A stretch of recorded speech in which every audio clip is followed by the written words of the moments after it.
এবং আমার শত্রুতা আওয়ামী লীগ ছাত্রলীগ। আমি সুষ্ঠু তদন্ত চাই এবং সুষ্ঠু বিচার চাই। আমি একা রাজপথে থাকবো, আমি লড়ে যাবো ইনশাআল্লাহ।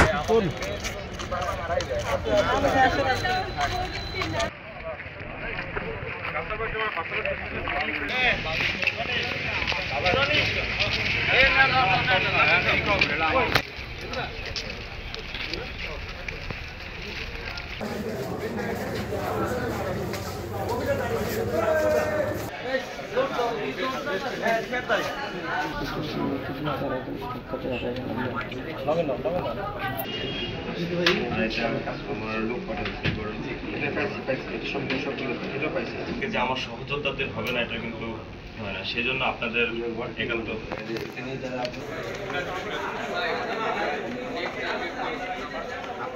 ভাই, রাতের আধারে যেহেতু ঘর বাড়ি পুড়িয়ে দেওয়া হয়েছে বাহির থেকে দরজা লাগিয়ে, সেহেতু এভাবে বলা যায় না যে অমুক করেছে। আমি সেটা বলতেও চাই না। আমি সুষ্ঠু তদন্ত চাই এবং আমার শত্রুতা আওয়ামী লীগ ছাত্রলীগ। বিকজ আমি আওয়ামী লীগ ছাত্রলীগের চোখে চোখ রেখে কথা বলেছি, তারা দেশ থেকে পালিয়ে গেছে। আমি সুষ্ঠু তদন্ত চাই এবং সুষ্ঠু বিচার চাই। ডিসি স্যারের বরাবর, এসপি স্যারের বরাবর আমরা এসেছি, স্মারকলিপি দিয়েছি, তারা আশ্বস্ত করেছে, তারা টিম গঠন করেছে, তারা ভিজিট করতেছে। আমি 7 দিনের ভিতরে দোষীদেরকে আইনের আওতায় দেখতে চাই। আমার পোড়া ঘর সরিয়ে পুনর্গঠনের কাজ শুরু করা দেখতে চাই। যদি এটা না হয়, আমি একা রাজপথে থাকবো, আমি লড়ে যাবো ইনশাআল্লাহ।